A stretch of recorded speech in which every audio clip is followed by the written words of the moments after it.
എൻ്റെ സഹോദരങ്ങളെ, ഞാൻ എൻ്റെ ഗ്രാൻഡ് പാരൻസ് തുടങ്ങി ഒരു പെന്തക്കോസ്ത് പ്രസ്ഥാനത്തിലായിരുന്നു. എൻ്റെ ഗ്രാൻഡ് പാരൻസ് അതിലെ ശുശ്രൂഷകരായിരുന്നു. എൻ്റെ ഡാഡി 2.5 വയസ്സുള്ള തുടങ്ങി അപ്പൻ്റെ അമ്മയുടെ സ്നേഹമില്ലാതെ ഒറ്റയ്ക്കാണ് വളർന്നിട്ടുള്ളത്. കാരണം അക്കാലത്തെ ആ സഭയുടെ ശുശ്രൂഷ സംവിധാനത്തിൽ കുഞ്ഞുങ്ങളെ ഉപേക്ഷിച്ചിട്ട് വേണമായിരുന്നു സുവിശേഷ വേലയ്ക്ക് പോകാൻ. അങ്ങനെ 2.5 വയസ്സിൽ എൻ്റെ ഡാഡിയെ ഉപേക്ഷിച്ചിട്ടാണ് എൻ്റെ അപ്പച്ചനും അമ്മച്ചിയും സുവിശേഷ വേലയ്ക്ക് പോയത്. അങ്ങനെ ഒരു അനാഥനെ പോലെയാണ് എൻ്റെ ഡാഡി വളർന്നത് സുവിശേഷ വേല നിമിത്തമായിട്ട്. അതിനുശേഷം എൻ്റെ 19ാമത്തെ വയസ്സെത്തിയപ്പോൾ ഞാൻ ആ സഭയ്ക്കകത്ത് തന്നെ ഞാൻ സുവിശേഷ വേലയ്ക്ക് ഇറങ്ങി. നീണ്ട 13 വർഷങ്ങൾ ശുശ്രൂഷ ചെയ്തോ. നീണ്ട 13 വർഷങ്ങൾ ശുശ്രൂഷ ചെയ്ത് ഒരിക്കൽ പോലും ശുശ്രൂഷയുടെ ഒരു വിശാലതയോ, ശുശ്രൂഷയുടെ ഒരു വളർച്ചയോ, ശുശ്രൂഷയുടെ ഒരു മഹത്വമോ, ശുശ്രൂഷയുടെ ഒരു സാധ്യതയോ ഞാൻ കണ്ടിട്ടില്ല. എനിക്കതിനകത്തുനിന്ന് മുറിവുകളും സങ്കടങ്ങളും കഷ്ടങ്ങളും നിരാശകളും മാത്രമാണ് ഉടലെടുത്തിരുന്നത്. എന്നാൽ എൻ്റെ 13ാമത്തെ വർഷത്തിൽ ദൈവം എൻ്റെ അടുക്കൽ പറഞ്ഞു, ഞാൻ നിന്നെ ഇതിനകത്തുനിന്ന് പുറത്തു കൊണ്ടുപോകുമെന്ന്. കേട്ടപ്പോൾ എനിക്ക് ഭയങ്കര ഭയമായി തോന്നി, എനിക്ക് ഭയങ്കര ആശങ്കയായി തോന്നി. ഞാൻ പറഞ്ഞു, കർത്താവേ, ഇതല്ലാതെ എനിക്ക് വേറെ ഒന്നും അറിയത്തില്ല, ഞാൻ എന്ത് ചെയ്യുക? നിരന്തരമായ ദൈവശബ്ദങ്ങളിൽ കൂടെ, ദർശനങ്ങളിൽ കൂടെ, വ്യക്തിപരമായ രാത്രിയുടെ യാമങ്ങൾ ദൈവം എന്നെ ധൈര്യപ്പെടുത്തി ഉറപ്പിച്ച് എന്നെ പുറത്തു കൊണ്ടുവന്നു. എൻ്റെ സഹോദരങ്ങളെ, അതിനനന്തരമുണ്ടായ ചെറിയ കാലം കൊണ്ട് എൻ്റെ ദൈവം എനിക്കൊരു കാര്യം മനസ്സിലാക്കി തന്നു. നീ എത്ര നല്ല തൈയാണെങ്കിൽ, നീ എത്ര നല്ല ചെടിയാണെങ്കിൽ, നിന്റെ ഹാബിറ്റേഷൻ നല്ലതല്ലെങ്കിൽ നീ വളരത്തില്ല. നിന്റെ ഹാബിറ്റേഷൻ നല്ലതല്ലെങ്കിൽ നീ ചെഴുപ്പാകത്തില്ല. ഇന്ന് പകൽ എന്നെ കേൾക്കുന്ന എൻ്റെ ദൈവമക്കളുടെ അടുക്കൽ ഞാൻ പറയട്ടെ, നിന്റെ വാഗ്ദത്തങ്ങൾ മുള പൊട്ടാൻ, നിന്റെ വാഗ്ദത്തങ്ങൾ വളരുവാൻ നീ കറക്റ്റ് ഹാബിറ്റേഷനിൽ വരണോ? സ്തോത്രം. എൻ്റെ സഹോദരങ്ങളെ, നിനക്ക് നന്മയുണ്ടാകുവാൻ, നിനക്ക് അനുഗ്രഹം ഉണ്ടാകുവാൻ നീ നല്ല ഹാബിറ്റേഷനിൽ വരണോ? ആമേൻ. അവിടെ വന്നാലേ നിന്റെ ശുശ്രൂഷ വികസിക്കണമോ, നിന്റെ ഹാബിറ്റേഷൻ ചേഞ്ച് ആകണോ? നിന്റെ ശുശ്രൂഷ വലുതാകണോ, നിന്റെ ഹാബിറ്റേഷൻ ചേഞ്ച് ആകണോ? ഞാൻ അടുത്ത ഭാഗത്തിലേക്ക് പറയാം. സ്തോത്രം. ദൈവം നിന്നെ വളർത്താൻ ഉദ്ദേശിച്ചിരിക്കുന്നത്, നിന്നെ ഇറ്റലിയിൽ കൊണ്ടുപോയാണ് വളർത്താൻ ദൈവം ഉദ്ദേശിച്ചിരിക്കുന്നതെങ്കിൽ നീ ഇറ്റലിയിൽ എത്തിയാലേ വളരത്തുള്ളൂ, നീ കാനഡയിൽ എത്തിയാലേ വളരത്തുള്ളൂ, നീ കാനഡയിലെ വളരത്തുള്ളൂ. നീ ആഫ്രിക്കയുടെ വനാന്തരത്തിലാണോ ദൈവം നിനക്ക് ഹാബിറ്റേഷൻ ഇട്ടിരിക്കുന്നത്, അവിടെ നീ വളരത്തുള്ളൂ. മരുഭൂമിയിലാണോ ദൈവം നിനക്ക് ഇട്ടിരിക്കുന്നത്, നീ അവിടെ വളരത്തുള്ളൂ. എവിടെയാണോ നിന്റെ ഹാബിറ്റേഷൻ, അവിടെ നിനക്ക് വളർച്ച ഉണ്ടാകത്തുള്ളൂ. ഇന്ന് പകൽക്കാല ദൈവത്തോടൊന്ന് പറഞ്ഞാട്ട്, അപ്പാ, return me to bring me to my habitation. നിന്റെ ആവാസ വ്യവസ്ഥയിലേക്ക് ദൈവം നിന്നെ ഒന്ന് കൊണ്ടുപോകട്ടെ. ഇന്ന് പകൽ എന്നെ കേൾക്കുന്ന എൻ്റെ ദൈവ കുഞ്ഞുങ്ങളെ, നിന്നെ വളർത്താൻ ദൈവം ഒരിടം കണ്ടിട്ടുണ്ട്, നിന്നെ ഉയർത്താൻ ദൈവം ഒരിടം കണ്ടിട്ടുണ്ട്. അവിടവുമായിട്ട് നീ കണക്റ്റ് ആകണം. ആ ഏരിയയുമായിട്ട് നീ കണക്റ്റ് ആകുമ്പോൾ, ആ ലാൻഡുമായി നീ കണക്റ്റ് ആകുമ്പോൾ, ആ ഫ്രണ്ട്സുമായി നീ കണക്റ്റ് ആകുമ്പോൾ, ആ മനുഷ്യരുമായി നീ കണക്റ്റ് ആകുമ്പോൾ, ആ കൂട്ടവുമായി നീ കണക്റ്റ് ആകുമ്പോൾ, ആ കൂട്ടായ്മയുമായി നീ കണക്റ്റ് ആകുമ്പോൾ, അവിടെ നിന്റെ ലൈഫ് തിരിയാൻ തുടങ്ങും. ഇന്ന് ദൈവം ഇവരിൽ ചിലരെ അവരുടെ ഹാബിറ്റേഷൻ ചേഞ്ച് ചെയ്യുകയാണ്. നിന്റെ ആവാസ വ്യവസ്ഥയെ ദൈവം മാറ്റുകയാണ്. നിന്റെ ആവാസ വ്യവസ്ഥയെ ദൈവം മാറ്റുകയാണ്. നീ സഹകരിക്കുന്ന ബന്ധങ്ങളെ ദൈവം മാറ്റുകയാണ്. നിന്റെ കൂട്ടുകാരെ ദൈവം മാറ്റുകയാണ്. നിന്റെ കോണ്ടാക്റ്റുകളെ ദൈവം മാറ്റുകയാണ്. നിന്റെ കണക്ഷനുകളെ ദൈവം മാറ്റുകയാണ്. ഇന്ന് പകൽ പരിശുദ്ധാത്മാവ് ഇതിനകത്ത് അപാചകം പ്രൗഢി ബർത്തേനിയ ഇന്ന് പകൽ നിനക്കും നിന്റെ തലമുറയ്ക്കും വേണ്ടി ദൈവം ചില ആവാസ വ്യവസ്ഥകളെ മാറ്റുകയാണ്. പരിശുദ്ധാത്മാവ് ചേഞ്ച് ചെയ്യുകയാണ്. അപാചക പ്രൗഢബർത്തേലിയ പ്രവാസിയ, ഇന്നലെ വരെ നീ വളർന്ന മണ്ണിൽ നിന്ന് ദൈവം നിന്നെ പിഴുതെടുക്കുകയാ. ഇന്നലെ വരെ നീ വളം പ്രാപിച്ച മണ്ണിൽ നിന്ന് ദൈവം നിന്നെ പിഴുതെടുക്കുകയാ. അതൊരു അടയാളമായി, ഒരു അഭിഷേകമായി നിന്നെ തൊടുകയാണ്. ഇന്നലെ വരെ നീ സഹകരിച്ചവരുടെ ഇടയിൽ നിന്ന് ദൈവം നിന്നെ പിഴുതെറിയുകയാണ്. അചരാചരം പ്രവർത്തി ആരാധന പ്രൗഢബർത്തേരിയ അകാംശമേനിയ ലസ്ബേരിയ.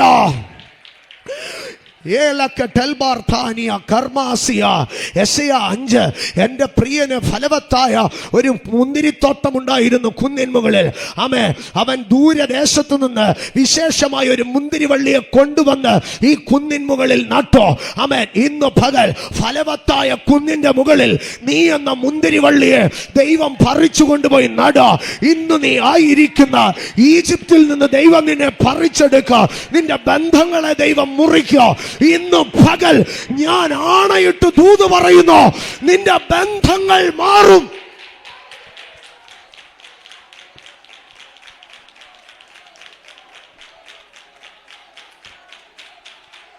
നിന്റെ കോണ്ടാക്ട് ലിസ്റ്റ് മാറും.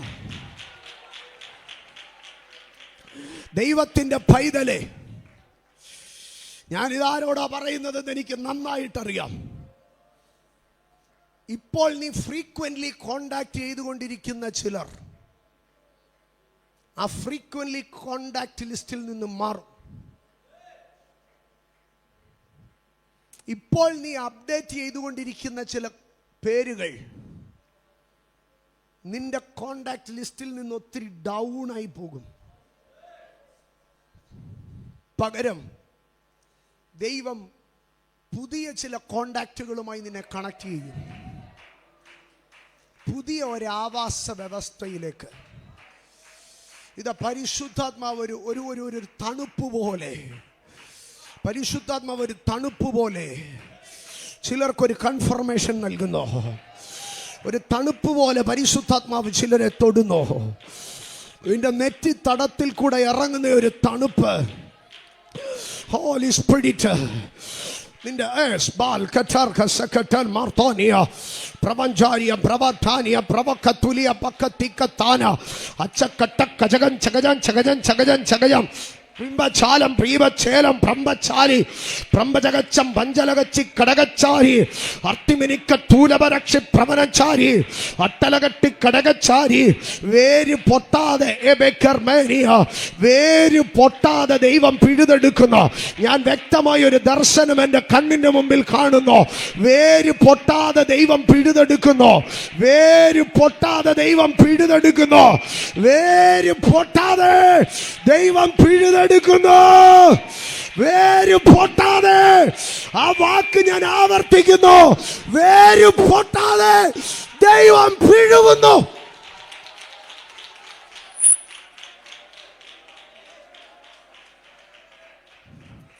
വേര് പൊട്ടാതെ പിഴും. വേര് പൊട്ടാതെ പിഴും. പക്ഷെ വേര് പൊട്ടാതെ പിഴുവുമ്പോഴും ഒരു പ്രശ്നമുണ്ട്. ഇത്രയും നിൽക്കുന്ന വേരിനെ കൊണ്ട് എവിടെ നടും? ഞാൻ കാണുന്ന ഒരു ദർശനം അൽ ബഖർ കെസിയ പ്രവാർത്ഥാനിയ. ഈ പില്ലറൊക്കെ ഇടുന്നതിന് മുമ്പ് നമ്മൾ പുട്ടിങ് ഇടാൻ വേണ്ടി ഭയങ്കര വിസ്താരത്തിൽ ഇങ്ങനെ സ്ക്വയറായിട്ട് കുഴിയെടുക്കത്തില്ലേ? അതുപോലെ ഒരു ഭയങ്കര കുഴി എടുത്തിരിക്കുന്നു. അഖാർ മഹസി പ്രവാർത്ഥാനിയ. പരിശുദ്ധാത്മാവ് എൻ്റെ അടുക്കൽ പറഞ്ഞു, വേര് പൊട്ടാതെ പിഴുതെടുത്തെങ്കിൽ ആ വേരോടുകൂടെ നട്ടിറക്കാനുള്ള ഒരു വിശാല തടവും ഞാൻ ഉണ്ടാക്കിയിട്ടുണ്ടെന്ന്. ഇന്ന് പകൽ വേര് പൊട്ടാതെ പിഴുതെടുത്ത് വേരിറങ്ങുന്ന വ്യാസത്തിൽ ദൈവം നിനക്ക് വേണ്ടി ഒരു ഇടമൊരുക്കി. ഇന്ന് പകൽ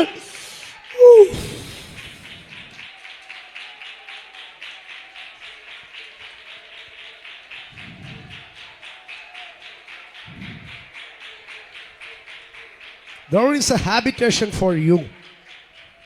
നിനക്ക് വേണ്ടി മാത്രം ദൈവം എഴുതിയിട്ടിരിക്കുന്ന ഒരു ഹാബിറ്റേഷൻ ഉണ്ട്. അതേത് രാജ്യത്തിലാണോ, അതേത് ദേശത്തിലാണോ, ഇന്നതെവിടെയാണോ അവിടേക്ക് ദൈവം നിന്നെ കൊണ്ടുവരും. Jesus into your habitation. ഞാൻ അതിനോട് ചേർത്ത് അടുത്ത വാക്യത്തിലേക്ക് കയറുകയാണ്. ഉൽപ്പത്തി പുസ്തകം 46-ാം അധ്യായം. ഉൽപ്പത്തി പുസ്തകം 46-ാം അധ്യായം യാക്കോബിൻ്റെ ഒരു യാത്രയാണ്. വൃദ്ധനായ യാക്കോബ് ഞാൻ ഇവിടെ കിടന്ന് സങ്കടത്തോടെ മരിക്കുമെന്ന് പറയുമ്പോൾ അങ്ങനെ മരിക്കത്തില്ല എന്ന് പറഞ്ഞ് താൻ ഒത്തിരി സ്നേഹിച്ച യോസേഫ് ജീവനോട് ഇരിപ്പുണ്ടെന്നുള്ള ഉറപ്പ് നൽകിക്കൊണ്ട് താൻ സ്വപ്നത്തിൽ പോലും കണ്ടിട്ടില്ലാത്ത അത്ര മനോഹരമായ മിസ്രൈമ്യ കൊട്ടാരത്തിലെ റോയൽ ചാരിയറ്റ്സ്, രാജകീയ രഥങ്ങൾ ഇപ്പോൾ എന്ത് ചെയ്യുകയാണ്? യാക്കോബിൻ്റെ വീടിൻ്റെ മുമ്പിൽ വന്ന് നിൽക്കുകയാണ്. ഇത്രയും പ്രബലമായ കുതിരകളെ യാക്കോബ് തൻ്റെ സ്വപ്നത്തിൽ പോലും കണ്ടിട്ടില്ല. തൻ്റെ ആയുസ്സിൽ കണ്ടിട്ടില്ലാത്ത കുതിര, തൻ്റെ ആയുസ്സിൽ കണ്ടിട്ടില്ലാത്ത വണ്ടി. എൻ്റെ സഹോദരങ്ങളെ, നിങ്ങളൊന്ന് ചിന്തിച്ചു നോക്കിയേ. ഇന്നത്തെ ലെവലിലാണെങ്കിൽ, സ്തോത്രം, ഈജിപ്തിൽ നിന്ന് ഒരു ചാർട്ടേഡ് ഫ്ലൈറ്റ് അയച്ചായിരിക്കും, അല്ലെങ്കിൽ ഒരു ഹെലികോപ്റ്റർ അയച്ചായിരിക്കും എന്ത് ചെയ്യുന്നത്? യാക്കോബിനെ കൊണ്ടുപോകുന്നത്. യാക്കോബിൻ്റെ വീടിൻ്റെ അടുത്തുള്ള ഗ്രൗണ്ടിൽ ഒരു ഹെലികോപ്റ്റർ വന്ന് നിന്നു. നമ്മൾ ചിന്തിക്കുന്നു ഇന്ന് രഥമെന്നൊക്കെ, പക്ഷേ ഇത് മിസ്രൈമ്യ അന്നത്തെ ഏറ്റവും സിവിലൈസ്ഡ് കൺട്രിയാണ്. ഏറ്റവും സാംസ്കാരികമായി ഉയർന്നു നിൽക്കുന്ന പട്ടണമാണ് മിസ്രൈം. ആ മിസ്രൈമിലെ കൊട്ടാരത്തിലെ ഏറ്റവും വലിയ ആളിൻ്റെ അപ്പനെ കൊണ്ടുവരാൻ വന്നേക്കുന്ന വണ്ടിയാണ്. ഇനിയും നമ്മുടെ റോഡ് മാർഗം ചിന്തിച്ചാൽ ഏറ്റവും നല്ല മെർസിഡീസോ റോൾസ് റോയ്സോ ആയിരിക്കും എന്ത് ചെയ്യുന്നത്? ഈ വന്ന് വാതുക്ക് കിടക്കുന്നത്. എന്നിട്ട് അവിടെ നിന്ന് നല്ല സ്യൂട്ടും കോട്ടും ഇട്ട SPG ലെവലിലുള്ള നല്ല കമാൻഡോസ് ഇറങ്ങി ഇങ്ങോട്ട് വന്നിട്ട് അപ്പച്ചനെ കട്ടിലോടെ എടുത്ത് എന്ത് ചെയ്യുകയാണ്? ചാരിയറ്റിനകത്തേക്ക് വെക്കുകയാണ്. അപ്പച്ചനെ അവിടോട്ട് കൊണ്ടുപോകാൻ തക്കവണ്ണം പ്രത്യേക ഉടുപ്പൊക്കെ ഇടിപ്പിച്ചു. നമ്മുടെ നാട്ടിലെ അപ്പച്ചന്മാരൊക്കെ ഈ വാർദ്ധക്യം എത്തുമ്പോൾ മക്കളുടെ അടുക്കലേക്കൊക്കെ പോകുന്നത് പോലെ പ്രത്യേക കോട്ട് സ്യൂട്ടും ഒക്കെ ഇടിപ്പിച്ച് യാക്കോബിനെ പിടിച്ച് ചാരിയറ്റിലിരുത്തി ഇങ്ങനെ യാത്ര പോയിക്കൊണ്ടേ ഇരിക്കുകയാണ്. പകുതി വഴി എത്തിയപ്പോൾ ഇരിക്കുന്നത് ലോകത്തിലെ ഏറ്റവും വില കൂടിയ വണ്ടിക്കകത്താണ് കേട്ടോ. ലോകത്തിലെ ഏറ്റവും വില കൂടിയ വണ്ടിക്കകത്ത്. ആ കടന്നു പോകുന്ന വഴിയുടെ മധ്യത്തിലെത്തിയപ്പോൾ ഈ മനുഷ്യൻ്റെ മനസ്സിലൊരു വല്ലാത്ത വേദനയുണ്ടായി. 46-ാം അധ്യായത്തിലേക്ക് കടന്നു വരുമ്പോൾ അതിൻ്റെ 4-ാം വാക്യത്തിൽ 3-ാം വാക്യത്തിൽ ദൈവം യാക്കോബിൻ്റെ അടുക്ക പറയുക, നീ ആ ആ ആ മിസ്രൈമിലേക്ക് പോകുവാൻ ഭയപ്പെടണ്ട, അവിടെ ഞാൻ നിന്നെ വലിയ ജാതിയാക്കും. നിങ്ങളൊന്ന് ചിന്തിച്ചേ, ലോകത്തിലെ ഏറ്റവും വില കൂടിയ വണ്ടിക്കകത്ത് ഇത്രയും കമാൻഡോസിൻ്റെ പ്രൊട്ടക്ഷനകത്ത് ഇത്രയും ഹൈ ക്ലാസ് ട്രാവൽ ചെയ്യുമ്പോഴും ഈ മനുഷ്യൻ്റെ മനസ്സിനകത്ത് എവിടെയോ ഒരു ഭയം കിടക്കുന്നു. എന്താ ഭയമെന്നറിയാമോ? അദ്ദേഹത്തിന് ഒരു കാര്യം അറിയാം. ഒന്ന്, എൻ്റെ അപ്പൻ ഇസഹാക്ക് ക്ഷാമകാലത്ത് മിസ്രൈമിലേക്ക് പോകാൻ തുടങ്ങിയപ്പം ദൈവം എന്തോ പറഞ്ഞു? പോകരുതെന്ന് പറഞ്ഞു. എന്നിട്ട് ഇപ്പോൾ എന്നെ ഏതാണ്ട് രഥത്തെ കയറ്റിക്കൊണ്ട് പോകുന്നു. ഇത് പിശാചിൻ്റെ കളിയാണോ? ഞാൻ പോകുന്നത് മണ്ടത്തരമാണോ? കാരണം ലാബാൻ്റെ ഗ്രഹം വിട്ട് വന്ന വഴിക്ക് പലയിടത്തും പോയി ദൈവഹിതമല്ലാതെ താമസിച്ച് നല്ല അടി മേടിച്ചിട്ടുള്ള ആളാണ് യാക്കോബ്. അപ്പോൾ യാക്കോബിൻ്റെ മനസ്സിനകത്ത് വലിയ ആശങ്ക. എല്ലാം അനുകൂലമാണെങ്കിലും വാഗ്ദത്തം ഇനിയും അപ്പൻ ഇസഹാക്കിൻ്റെ അടുക്ക പറഞ്ഞ് മിസ്രൈമിൽ പോകരുതെന്ന്. വല്യപ്പൻ അബ്രഹാമിൻ്റെ അടുക്കൽ എന്തുവാ പറഞ്ഞത്? ഈ ദേശത്തിട്ട് ഞാൻ നിന്നെ അനുഗ്രഹിക്കുക. അപ്പോൾ വാഗ്ദത്തം എവിടെയാണ് കിടക്കുന്നത്? ഈ ദേശത്താണ് കിടക്കുന്നത്. അപ്പോൾ യാക്കോബിൻ്റെ മനസ്സിലൊരു ആശങ്ക, ഞാൻ എടുക്കുന്ന ഈ തീരുമാനം എൻ്റെ മക്കളെ ദോഷമായി ബാധിക്കുമോ? ഞാൻ എടുക്കുന്ന ഈ തീരുമാനം എൻ്റെ തലമുറകൾ നശിക്കാൻ ഇടയാകുമോ? ആകാശത്തിലെ നക്ഷത്രങ്ങൾ പോലെ പെരുകുമെന്ന് പറഞ്ഞു. പക്ഷേ അതല്ല ഈ കനാൻ്റെ മണ്ണിൽ കിടന്നാന്നാണ് പറഞ്ഞത്. ഇതൊക്കെ നടക്കുമോ? ദൈവ യാക്കോബിൻ്റെ അടുക്ക പറഞ്ഞു, യാക്കോബേ നീ പേടിക്കരുത്. അടുത്ത ഭാഗം അവിടെ പറയുകയാണ്, നീ പേടിക്കരുത്. വായിക്കാമോ? 46:3. ഞാൻ ദൈവമാകും. ആ ആ ആ ആ അടുത്ത ഭാഗം, ഞാൻ നിന്നോടുകൂടെ മിസ്രൈമിലേക്ക് പോകും, ഞാൻ നിന്നെ മടക്കി വരുത്തും. മതി, ഞാൻ നിന്നെ മടക്കി വരുത്തും. ഈ വാക്ക് കേട്ടപ്പോൾ യാക്കോബ് എന്തുമായിരിക്കും ഓർത്തത്? പണ്ട് ഞാൻ ഇതുപോലെ ഒരു ശബ്ദം കേട്ടതാ. ഇന്നിപ്പോൾ എവിടെ ഇരുന്നാ ദൈവശബ്ദം കേൾക്കുന്നതെന്നറിയാമോ? ലോകത്തിലെ ഏറ്റവും കൂടിയ വണ്ടിക്കകത്തിരുന്ന ദൈവശബ്ദം കേൾക്കുന്നത്. പക്ഷേ ഇതിനു മുമ്പ് ഇതേ ദൈവശബ്ദം കേട്ടു, ഞാൻ നിന്നോടുകൂടെ ഇരുന്ന് ഇവിടേക്ക് മടക്കി വരുത്തുമെന്ന്. അതെന്നാ കേട്ടതെന്നറിയാമോ? ഒരു ദിവസം, അന്ന് റോൾസ് റോയ്സിലല്ല, അന്ന് കാലിനകത്താ ഓട്ടോ. ഇന്ന് കൂട്ടിക്കൊണ്ടു പോകാൻ ആളുണ്ട്, അന്ന് കൂട്ടിക്കൊണ്ടു പോകാൻ ആരുമില്ല. ഓടി ഓടി ഓടി ഓടി സൂര്യൻ അസ്തമിച്ചു. ഇരുട്ടായതുകൊണ്ട് മുമ്പോട്ട് പോകാൻ വയ്യ. കൈകാലുകൾ ഇടറുന്നത് കൊണ്ട് ശരീരവും വയ്യ. സാഹചര്യവും പ്രതികൂലമായി. അന്ന് വരെ പട്ടുമെത്തയ്ക്കകത്ത് പഞ്ഞിത്തലേണയ്ക്കകത്ത് കിടന്നുറങ്ങിയ കൊച്ചൻ ഇപ്പോൾ നടുകഴച്ച് കാല് കഴച്ച് ഇരുന്നപ്പോൾ അവിടെ ഒരു കല്ല് കിടക്കുന്നു. ആ കല്ലെ തല വെച്ചിട്ട് ശാന്തമായി അവിടെ കിടന്നുറങ്ങി. അസ്വസ്ഥമായ ആ രാത്രി പുലരുന്നതിന് മുമ്പേ താനൊരു ദർശനം കണ്ടു. ഇതാ സ്വർഗത്തേക്ക് വെച്ചിരിക്കുന്നൊരു കോവണി. ദൂതന്മാർ ഇറങ്ങുകയും കയറുകയും ഇറങ്ങുകയും ചെയ്യുന്നു. അതിൻ്റെ ഉയരത്തിൽ നിന്ന് ദൈവം യാക്കോബിനോട് സംസാരിച്ചു. നിന്റെ അപ്പൻ്റെ ദൈവമാടാ ഞാനെന്ന്. അന്ന് യാക്കോബ് ദൈവത്തോടൊരു കാര്യം ചോദിച്ചു. അപ്പൻ്റെ ദൈവമാണെന്ന് പറഞ്ഞല്ലോ, എന്നാൽ ഞാൻ അങ്ങോട്ടൊരു കാര്യം പറയാം. ഈ പോകുന്ന വഴിയിൽ എന്നോടുകൂടെ ഇരിക്കുകയും ഉടുതുണിക്ക് മറുതുണി തരികയും വയറു വിശക്കുമ്പോൾ ആഹാരം ചെയ്യുകയും നാട്ടുകാർ തല്ലിക്കൊല്ലാതെ എന്നെ തിരിച്ചിങ്ങോട്ട് വിടുകയും ചെയ്തു കഴിഞ്ഞാൽ ഇന്നലെ വരെ അപ്പൻ സേവിച്ച ദൈവത്തെ ഞാൻ സേവിക്കാം. ദൈവത്തോടൊരു വാഗ്ദത്തം കൊടുത്തു. ഇപ്പം യാക്കോബ് ഈ എൻ്റെ ഭാഷ പറഞ്ഞ റോൾസ് റോയ്സിൽ ഇങ്ങനെ ചാരിക്കിടന്നപ്പം യാക്കോബിൻ്റെ കണ്ണുകൾ നിറഞ്ഞു. ആരുമില്ലാത്ത ഏകാന്തതയിൽ ബഥേലിലെ കല്ലിനകത്ത് എന്നോട് വാഗ്ദത്തം ചെയ്തവൻ ഇന്ന് റോൾസ് റോയ്സിൽ കയറിയിട്ടും അതുപോലെ എന്നോട് മിണ്ടുന്നല്ലോ. എന്നിട്ട് ദൈവം ഇവിടെ യാക്കോബിൻ്റെ അടുക്ക പറയുക, യാക്കോബേ ഞാൻ നിന്നെ മടക്കി വരുത്താം. കാരണം യാക്കോബിന് ഒരു കാര്യം അറിയാം, വാഗ്ദത്തം നിറവേറണമെങ്കിൽ എവിടെ വന്നാലേ പറ്റത്തുള്ളൂ. വാഗ്ദത്തം നിറവേറണമെങ്കിൽ കനാനിൽ വന്നാലേ പറ്റത്തുള്ളൂ.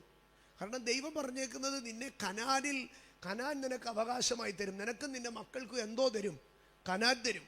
അപ്പം ദൈവം പറഞ്ഞ വാഗ്ദത്തത്തിൻ്റെ മണ്ണ് വിട്ടിട്ടാണ് ഈ മനുഷ്യൻ ഇപ്പോൾ പോകുന്നത്. ഇന്ന് പകൽ എന്നെ കേൾക്കുന്ന ദൈവമക്കളെ, ഞാനൊരു യാഥാർത്ഥ്യം നിങ്ങളോട് പറയാം. ചില വിഷയങ്ങളിൽ നമ്മൾ കടിച്ചു പിടിച്ച് കിടക്കരുത്. കർത്താവ് എന്നോട് പറഞ്ഞേക്കുന്നത് ഇവിടം തരുമെന്നാണ് പറഞ്ഞേക്കുന്നത്. അതുകൊണ്ട് ഞാൻ ഇവിടം വിട്ട് അങ്ങോട്ടും ഇല്ല ഇങ്ങോട്ടും ഇല്ല. നോ, ദൈവം നിനക്ക് കനാൻ തരുമെന്ന് പറഞ്ഞിരിക്കുന്നു. പക്ഷേ ആ കനാനിലേക്ക് കൊണ്ടുവരുന്നതിന് മുമ്പേ ചില പ്രോസസ്സുകളുണ്ടെന്നേ. ആ പ്രോസസ്സിലേക്ക് എൻ്റെ സഹോദരങ്ങളെ ദൈവം യാക്കോബിൻ്റെ അടുക്ക പറഞ്ഞു, ഞാൻ നിന്നെ മടക്കി വരുത്തും. ഞാനതിൻ്റെ 2 കാര്യങ്ങൾ പറയാം. ഈ യാക്കോബിൻ്റെ വീട്ടിലുള്ളവരെല്ലാവരും കൂടെ എത്ര പേരാണ് മിസ്രൈമിലേക്ക് പോയത്? 70 പേര്. 70 പേര് പോയി. 4 നൂറ്റാണ്ട് കഴിഞ്ഞപ്പോൾ അവർ എത്ര പേരായിട്ടാണ് തിരിച്ചു വന്നത്? 25 ലക്ഷത്തിലധികം പേരായിട്ട് തിരിച്ചു വന്നു.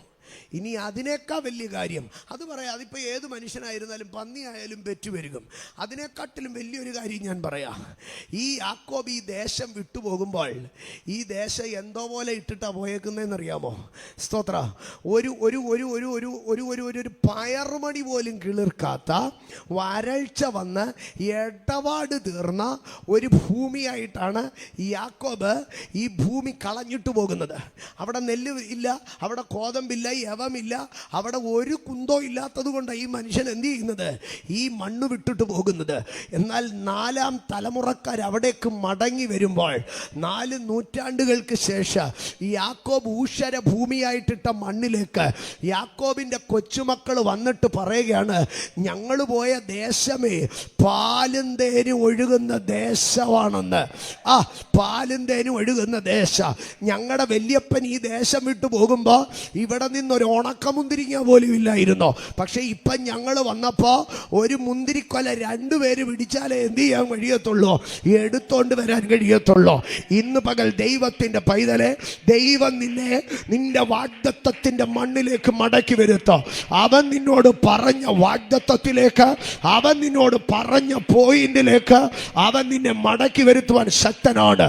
അത് നീ മിസ്രൈമിൽ കിടന്നാലോ, അത് നീ ഏത് കാട്ടിൽ കിടന്നാലോ, അത് ഏത് വനാന്തരത്തിൽ കിടന്നാലോ, ദൈവം തൻ്റെ വാഗ്ദത്തത്തിലേക്ക് നിന്നെ മടക്കിക്കൊണ്ടുവരും. കണ്ടോ, 7 പ്രബല ജാതികളെ കൊണ്ടുവന്ന് യാക്കോബ് അവിടെ ഇത്രയും നാൾ താമസിച്ചിരുന്നെങ്കിൽ, യാക്കോബിൻ്റെ മക്കൾ താമസിച്ചിരുന്നെങ്കിൽ ഒരിക്കലും അവർ ഈ ലാൻഡ് ഇത്രയും കൾട്ടിവേറ്റ് ചെയ്തെടുക്കത്തില്ല. കാരണം അവർ ഇടയന്മാരല്ലേ. ലോകത്തിലെ ഏറ്റവും മടിപിടിച്ച പണി ഏതാണെന്നറിയാമോ? ഇടയപ്പണിയാണ്. ആടിനെ അഴിച്ചു വിട്ടും പാട്ടുപാടി അവിടെ കാണാൻ മൂലക്കിരിക്കും, വൈകിട്ട് ഇതിനെ കൊണ്ടുവന്ന് തിരിച്ചു കയറ്റും. ഏറ്റവും മടിയന്മാർ. അതുകൊണ്ടാണ് ഫറവോൻ പലപ്പോഴും ഇവരോട് പറഞ്ഞില്ലേ, നിങ്ങൾ മടിയന്മാരാ. സ്തോത്ര. അപ്പം ഈ മടിയന്മാർ ഈ ദേശത്തിരുന്നാൽ ഒരിക്കലും എന്ത് ചെയ്യത്തില്ല, ഇവർ നന്നാവത്തില്ലെന്നറിയാം. അപ്പം ദൈവം ഇവരെ കൊണ്ടുപോയി, യാക്കോബിന്റെ മക്കളെ കൊണ്ടുപോയി മിസ്രൈമിൽ, ഈജിപ്തില്, ലോകത്തിലെ ഏറ്റവും സിവിലൈസ്ഡ് കൺട്രി എന്ന് പറഞ്ഞാൽ ഈ പിള്ളേരെ ഇപ്പൊ അമേരിക്ക വിട്ട് പഠിപ്പിക്കുന്നത് പോലെ യാക്കോബിന്റെ മക്കളെ ഈജിപ്തിൽ വിട്ട് പഠിപ്പിച്ചോ.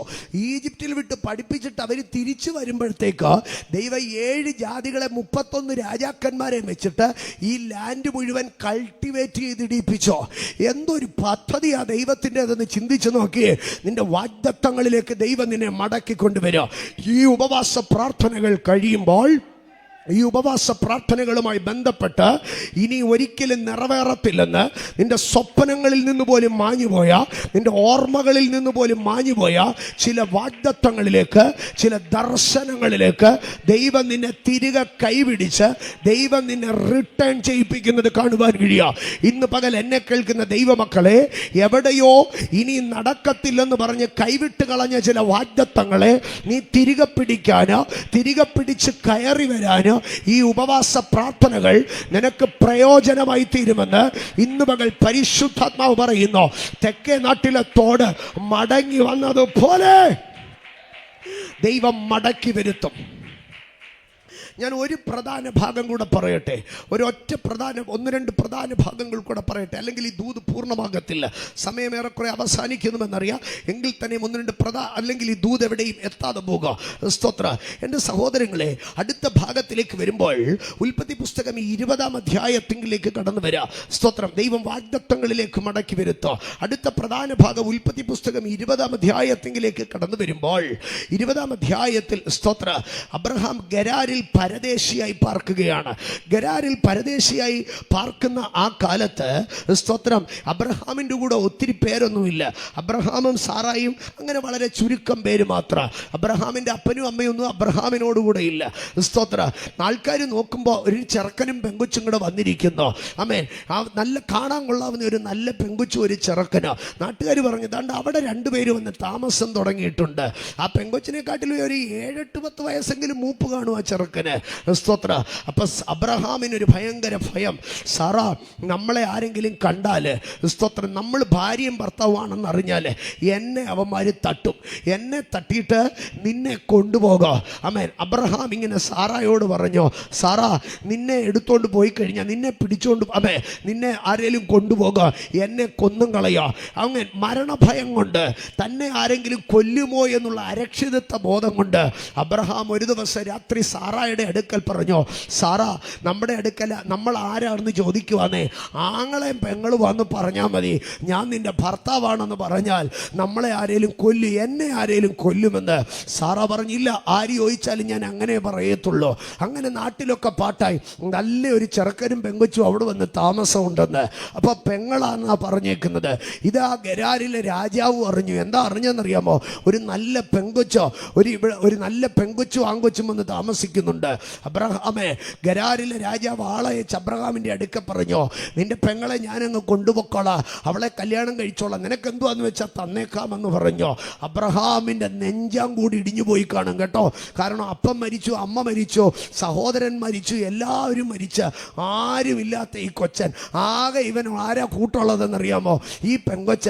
ഇങ്ങനെ ഇവർ 2 പേരും കൂടെ, കൈ കാശുണ്ടോ? ഇല്ല. സ്വന്തം നാടാണോ? അല്ല.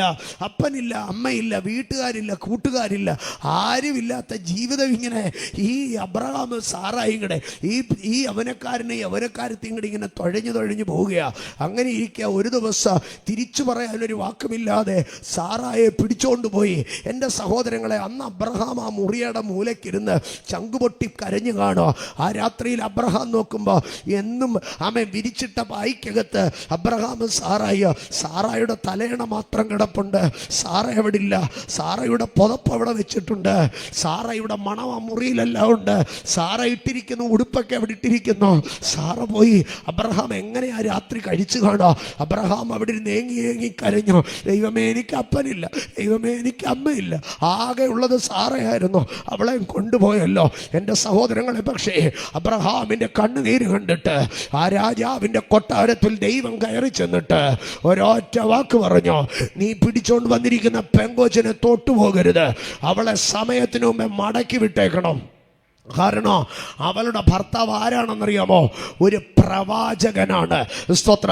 20-ാം അധ്യായത്തിലേക്ക് കടന്നു വരുമ്പോൾ അതിൻ്റെ 2-ാം വാക്യത്തിൽ ഇങ്ങനെയാണ് എഴുതിയിരിക്കുന്നത്: ഗരാർ രാജാവായ അബീമലേക്ക് ആളയച്ച് സാറയെ കൊണ്ടുപോയി. എന്നാൽ അതിൻ്റെ 7-ാം വാക്യത്തിൽ ഇപ്പോൾ ആ പുരുഷന് അവൻ്റെ ഭാര്യയെ മടക്കി കൊടുക്കുക, അവനൊരു പ്രവാചകനാകുന്നു. നീ ജീവനോടെ ഇരിക്കേണ്ടതിന് അവൻ നിനക്ക് വേണ്ടി പ്രാർത്ഥിക്കട്ടെ. അവളെ മടക്കി കൊടുക്കാതിരുന്നാലോ നീയും നിനക്കുള്ളവരൊക്കെ ഈ മരിക്കേണ്ടി വരുമെന്ന് അറിഞ്ഞുകൊള്ളുക എന്ന് അരുളി ചെയ്തു. ദൈവം രാജാവിൻ്റെ കൊട്ടാരത്തിൽ ചെന്ന് അബീമലേക്കിൻ്റെ അടുക്ക പറഞ്ഞു: അബീമലേക്കേ, ഞാൻ അബ്രഹാമിൻ്റെ ദൈവം, ഞാൻ മടക്കിയെടുക്കുന്ന ദൈവം, ഞാൻ മടക്കി കൊടുക്കുന്ന ദൈവം.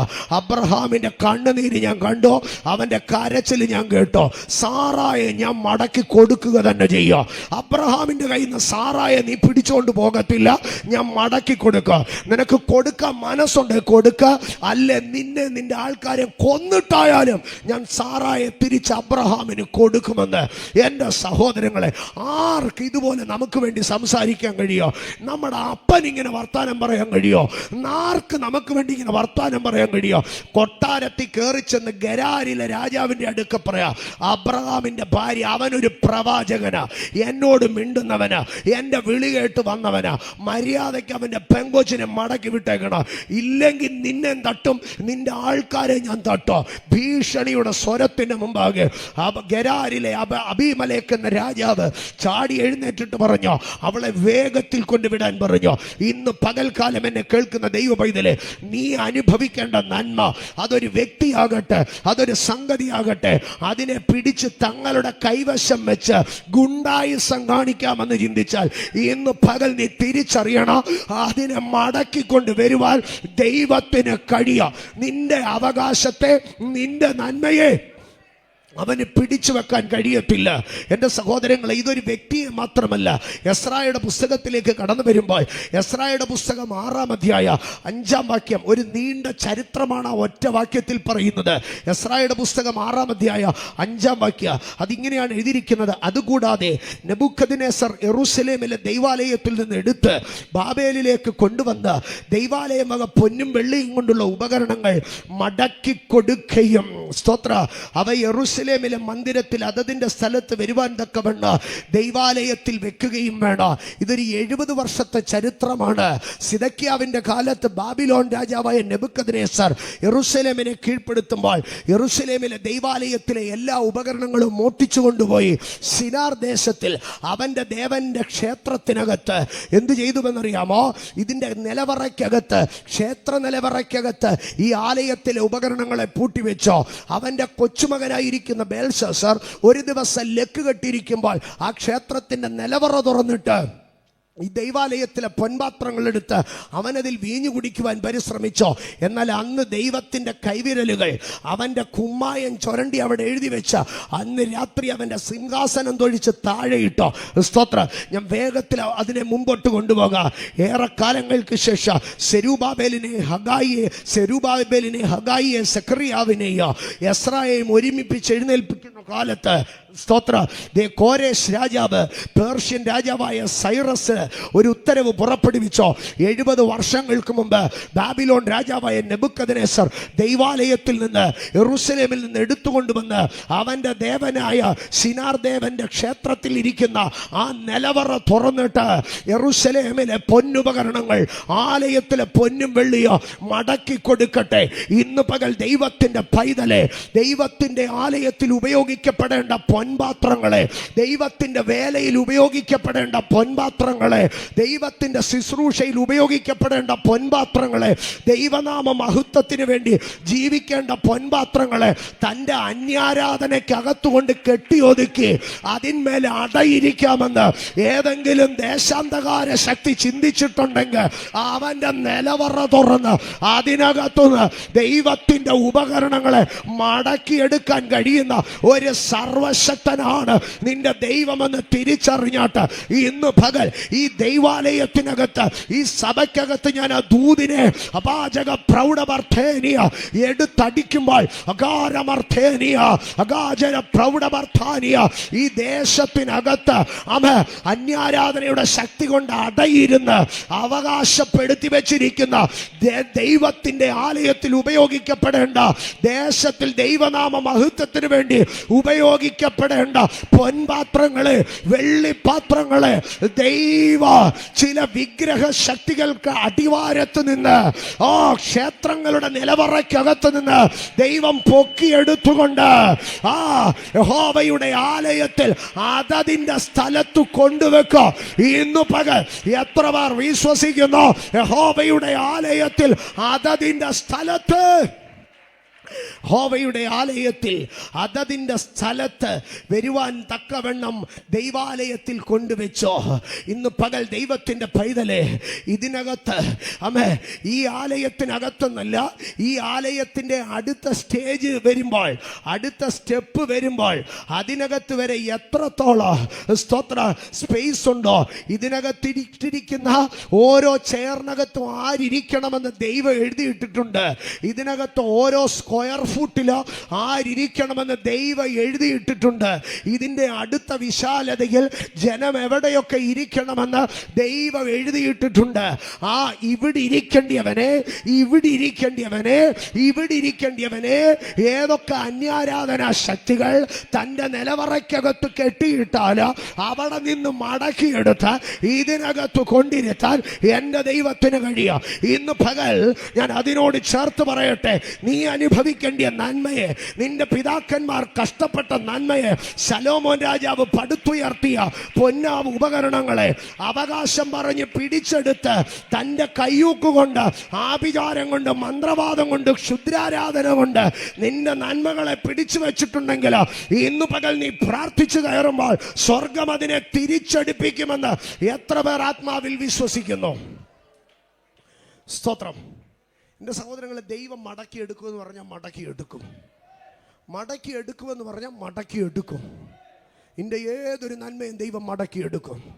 ഈ ഉപവാസ പ്രാർത്ഥനകളിൽ അന്യാരാധന ശക്തി അടയിരിക്കുന്ന, ഞാനിത് വിട്ടുതരത്തില്ലെന്ന് പറഞ്ഞ് അടയിരിക്കുന്ന ചില ശക്തികളെ ദൈവം മടക്കിയെടുക്കും. അത് ആരുടെ കൈപ്പിഴവ് കൊണ്ട് കൈമോശം വന്നതായാലും. എൻ്റെ സഹോദരങ്ങളെ, ഇസ്രായേലിൻ്റെ പെട്ടകം ശീലോവിലെ കൂടാരത്തിൽ ഇരുന്നതാണ്. അഹങ്കാരികളായ രണ്ടുപേർ, ഹൊഫ്നിയും ഫീനഹാസ, തിരശീലയ്ക്കകത്ത് കൂരിരുട്ടിൽ ഇരുന്നതായ പെട്ടകമെടുത്ത് പാളയത്തിൽ പടക്കളത്തിൽ കൊണ്ടുവച്ചു. അവരുടെ അകർത്യ നിമിത്തം ശത്രു പിടിച്ചുകൊണ്ടുപോയി, ഫെലിസ്ത്യൻ പിടിച്ചുകൊണ്ടുപോയി അസ്തോദിൽ കൊണ്ടുവച്ചു. അസ്തോദിൽ വെച്ചോ ദാഗോന്റെ ക്ഷേത്രത്തിൽ. ഇസ്രായേലിൽ പ്രധാനമായ 5 അന്യദൈവ ശക്തികളാണുള്ളത്. അതിൽ പ്രധാനപ്പെട്ട 3 ദൈവങ്ങളുടെ പട്ടണത്തിൽ ഇവർ കൊണ്ടുവച്ചോ. അസ്തോദിൽ വെച്ച്, ഗത്തിൽ വെച്ച്, എക്രോനിൽ വെച്ചോ. പക്ഷേ അസ്തോദിൽ വിഗ്രഹം താഴെ വീണെങ്കിൽ ഗത്തിൽ ജനം മുഴുവൻ രോഗികളായി, എക്രോനിൽ ജനം പേടിച്ച് ഈ രോഗത്തിൻ്റെ തീവ്രത അനുഭവിക്കാൻ തുടങ്ങി. അവസാനം അവരൊരു കാര്യം പറഞ്ഞോ, സ്തോത്ര, ഇസ്രായേലിൻ്റെ ദൈവത്തിൻ്റെ പെട്ടകം ഇവിടെ ഇരിക്കുന്നത് കൊണ്ടാണ് ഈ പ്രശ്നം മുഴുവൻ ഉണ്ടാകുന്നത്. അതുകൊണ്ടൊരു കാര്യം ചെയ്യാം, ഈ പെട്ടകം തിരിച്ചുവിടാം. മന്ത്രവാദികൾ സമ്മേളനം ഇരുന്നപ്പോൾ ചില മന്ത്രവാദികൾ പറഞ്ഞു അതിൻ്റെ ഒന്നും ആവശ്യമില്ല, ഈ മൂലക്കുരു വന്നത് സാധാരണമായിരിക്കും, അതിനിപ്പോൾ ഇതാണെന്ന് നമുക്ക് എന്താ തെളിവ്? മന്ത്രവാദികളുടെ സമ്മേളനത്തിൽ അഭിപ്രായ പിശകുണ്ടായി. അവസാനം അവർ തമ്മിൽ യോജിച്ച് ഒരു തീരുമാനമെത്തി. നമ്മളിപ്പോൾ ഏതായാലും ആളിനെ വിളിച്ച് ഇതങ്ങോട്ട് കൊണ്ടുവിടാനൊന്നും പോകുന്നില്ല, നമുക്ക് തടി കൊണ്ടൊരു പുതിയ വണ്ടി ഉണ്ടാക്കാം, ഇരുമ്പ് എല്ലാം എടുത്തൊരു പുതിയ വണ്ടി ഉണ്ടാക്കാം. എൻ്റെ സഹോദരങ്ങളെ, ഇന്നൊക്കെ നമ്മൾ ഒരു ബ്രാൻഡ് ന്യൂ വണ്ടി മേടിച്ചാൽ, ഒരു ഷോറൂം വണ്ടി മേടിച്ചാൽ അത് ഓടിക്കാൻ എളുപ്പമാണ്. പക്ഷെ പണ്ട് കാലത്ത് ഒരു കാളവണ്ടി ഉണ്ടാക്കിയാൽ, ഒരു വണ്ടി ഉണ്ടാക്കിയാൽ അതെന്ത് ചെയ്യണം? ഒന്ന് ഓടി പഴകണം, ഒന്ന് ഓടി പദം വരണം എന്നൊക്കെ പറയുന്നൊരു ഭാഷയാണ്. ഒന്ന് ഓടി പദം വരണം. പദം വന്നൊന്ന് കയ്യിൽ ഒതുങ്ങിയാലേ ഇത് എന്ത് ചെയ്യത്തുള്ളൂ, ഒന്ന് ഓടിക്കാൻ പറ്റത്തുള്ളൂ. അപ്പോൾ പുതിയ ഒരു വണ്ടി ഉണ്ടാക്കുക എന്ന് പറഞ്ഞാൽ ഇതുവരെ ഓടി പരിചയമില്ലാത്ത, ഒരു ടെസ്റ്റിങ്ങും കഴിഞ്ഞിട്ടില്ലാത്ത ഒരു വണ്ടി കൊണ്ടുവരിക. എന്നിട്ട് അതിനകത്ത് 2 പശുക്കളെ കെട്ടണം. ഈ പശുക്കൾ എന്താണെന്നറിയാമോ? ഇന്ന് വരെ നുകം വെച്ചിട്ടില്ലാത്ത ഒരു മൃഗത്തിൻ്റെ മുകളിൽ നുകം വെച്ചാൽ എങ്ങനെ ഇരിക്കും? അത് വിളറി പിടിച്ച് ഊപ്പാട് വരും. എന്നിട്ട് അടുത്തത്, ഈ പശുക്കൾക്ക് രണ്ടും എന്തുണ്ടാകണം? കറവയുണ്ടാകണം. എന്ന് പറഞ്ഞാൽ ഇതിന് രണ്ടിനും എന്തോ ഉണ്ടാകണം? കിടാവുണ്ടാകണം. തെക്കൂന്നൊരു കിടാവും വടക്കൂന്നൊരു കിടാവും. ഈ രണ്ട് കിടാവും കിടന്ന് കരയും. അപ്പോൾ ഈ പശുക്കൾ എന്തോ ചെയ്യും? കിടാവിൻ്റെ പുറകെ ഓടും. ഇവന്മാരുടെ ബുദ്ധി നോക്കണേ. പുതിയ വണ്ടി എന്ന് പറഞ്ഞാൽ നല്ല എക്സ്പീരിയൻസ് ഇല്ലാത്ത ഒരു ഡ്രൈവറിന് ഓടിക്കാൻ പറ്റത്തില്ല. പിന്നെ അതിന് കെട്ടിയേക്കുന്ന രണ്ട് പശു ഇന്ന് വരെ നുകം എന്താണെന്ന് അറിയത്തില്ല. 3, ഇതിന് രണ്ടിനും കിടാവുണ്ടാകണം. ഇതിനെ നിയന്ത്രിക്കുന്നത് ഈ കിടാവിൻ്റെ കരച്ചിലായിരിക്കണം. ഇതിനേക്കാൾ ബുദ്ധിയുണ്ടോ? എന്നിട്ട് ഇതിൻ്റെ മുകളിൽ പൊന്നുരുപ്പിടികളും പെട്ടകവും കയറ്റി വെക്കണം. സാധാരണഗതിയിൽ എന്തായിരിക്കും സംഭവിക്കേണ്ടത്? ഒരു കാള അതിൻ്റെ കരച്ചിൽ കേട്ട് തെക്കോട്ട് ചാടും. മറ്റേ പശു കരച്ചിൽ കേട്ട് എങ്ങോട്ട് ചാടും? വടക്കോട്ട് ചാടും. ഈ ചാട്ടത്തിനകത്ത് വണ്ടി മറിയും. ദൈവത്തിൻ്റെ പെട്ടകം ദാണ്ട് കിടക്കുന്നു താഴെ. ഇത് കാണാനാ കാത്തിരുന്നത്. പക്ഷേ ഇവർ നോക്കിയപ്പം കിടാവിൻ്റെ കരച്ചിൽ കേൾക്കാൻ പറ്റാതെ വണ്ണം പശുക്കൾ എന്തോ ചെയ്യണമെന്നറിയാവോ?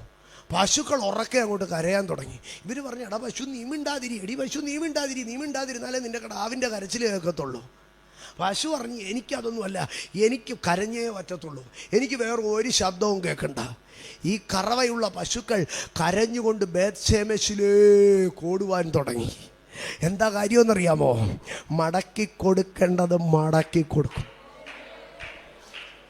ഇന്ന് പകൽ ദൈവത്തിൻ്റെ പൈതലെ, നുകം വെക്കാത്ത കാളയുടെ മേളി സാധനം വെച്ചാലും, ഓടിത്തെളിയാത്ത വണ്ടിയുടെ മേളി വെച്ചാലും, കറവയുള്ള പശുവിനെ കെട്ടി നിന്റെ നന്മ നിങ്കലേക്ക് വരത്തില്ല. എന്ത് കാരണം വെച്ചാലും നീ അനുഭവിക്കാൻ ഞാൻ സമ്മതിക്കത്തില്ല. പെട്ടകം ഞങ്ങൾ തന്നു വിട്ടേക്കാം, പക്ഷെ എവിടെയും പോയി പെട്ടകം മറിഞ്ഞോട്ടെ, നീ ഏതായാലും ഈ നന്മ അനുഭവിക്കത്തില്ലെന്ന് പറഞ്ഞ് എത്ര പ്രാഗി തൊലച്ച് വിട്ടാലും ദൈവത്തിൻ്റെ പൈതലെ, നിന്റെ പെട്ടകം നിന്റെ അടുത്ത് തന്നെ വരും. നിന്റെ പെട്ടകം നിന്റെ അടുത്ത് തന്നെ വരും. അലകടകർത്തനാദിയ. അതല്ല രസം. നുകം വെച്ചിട്ടില്ലാത്ത പശുക്കൾ ഇത് മാന്യമായിട്ട് ഓടിച്ചോ. അതിനപ്പുറം നുകം വെച്ച നല്ല ഒരു വണ്ടിക്കകത്ത് കാളയെ വെച്ച ഉടനെ കാള എന്ത് ചെയ്തോ? ഇത് വരണ്ടോ? അപ്പം ദൈവം ഒരു കാര്യം പറയുകയാണ്, ഇത്രയും നേരം പശുവിനെ ഭരിച്ചതാരാണ്? മടക്കിക്കൊണ്ടുവരുന്ന ഞാനാണ്. ഇന്ന് പകൽ എന്നെ കേൾക്കുന്ന ദൈവത്തിൻ്റെ പൈതലെ, നിന്റെ നന്മകളെ ഒരുത്തന് പിടിച്ചു വെക്കാൻ കഴിയത്തില്ല. ദൈവം അതിനെ മടക്കി വരുത്തോ. ആമേൻ.